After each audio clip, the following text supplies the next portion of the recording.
La Cour suprême a maintenu lundi une mesure mise en œuvre en mars 2020 par l'administration Trump au nom de la lutte contre la pandémie de Covid-19, permettant d'expulser les candidats à l'immigration, y compris les demandeurs d'asile potentiels.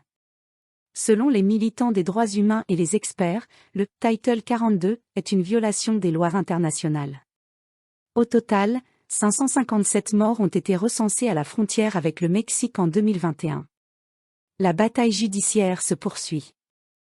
La Cour suprême a maintenu, lundi 19 décembre, une mesure intitulée « Title 42 » permettant d'expulser les candidats à l'immigration, demandeurs d'asile potentiels inclus. Celle-ci a été mise en œuvre en mars 2020 par Donald Trump au nom de la lutte contre la pandémie de Covid-19.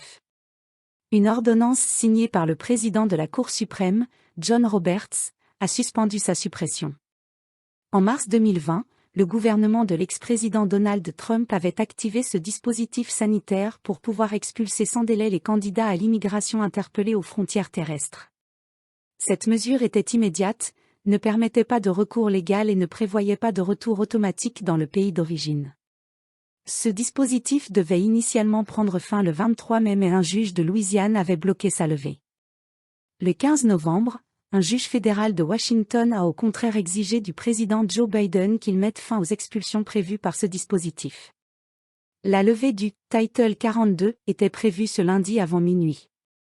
Mais une vingtaine d'États conservateurs américains ont déposé lundi un recours d'urgence devant la Cour suprême pour lui demander de bloquer la décision du juge fédéral. La plus haute juridiction américaine leur a donné satisfaction en attendant une décision sur le dossier. Cette mesure de santé publique avait été initialement adoptée en 1893 pour protéger les États-Unis des nombreuses épidémies de choléra et de fièvre jaune.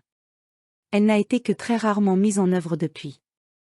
Militants des droits humains et experts estiment que le Title 42 est une violation des lois internationales. Ils considèrent inhumain d'empêcher un demandeur d'asile potentiel de formuler sa requête en ce sens. Selon eux, le dispositif actuel ne fait qu'encourager les migrants à franchir clandestinement la frontière et à prendre des risques toujours croissants pour y parvenir.